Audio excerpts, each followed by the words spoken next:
Tahtadan esken yeller yüzüme vurdu.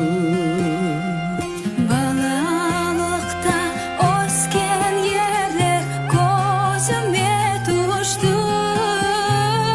Ben bu yerde yaşamadım, yaşlığıma doyamadım. Vatanıma hasret oldum ey güzel kırım.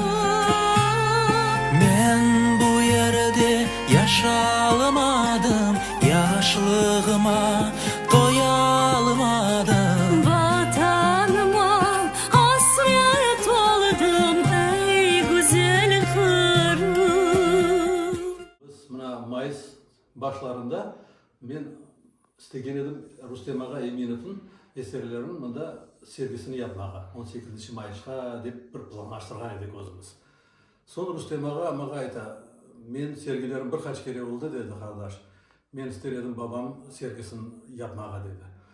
O kadar kuvandım o vakitte men babanızın sergisini yapayım dep aytmağa oğa ağzım barmadı. Çünkü bunda bizge o yer Tikerançık ne de gül, o büyük ressam dedim kuvandım, on dedim sergisini yapmak mağa dağın dedim neme. Şu dakikada son bilirsin bana bundan yarım asır kop, endi bir 60 yılga yakın, 55-60 yılga yakın babam birinci kere men Rustem ağa, Kazim ağa Eminov'un sergisini alıp bargan vaqtda men o vaqtda bik abesi olgan edim. Ressam olmağa babam köreydi o şeylerin.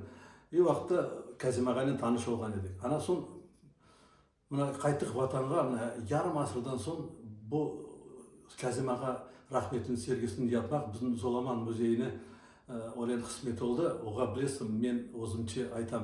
Bu biz endi biz 15'ke yakın sergiler yaptık. Bu benim için en bir kıymetli sergi dep özüme öyle sayam. Sergi kısmet etse 24'ünde bugün açıldı. Biz endi sergilerini bir ay yapamız. Bir ay sergi olacak kısmet etse.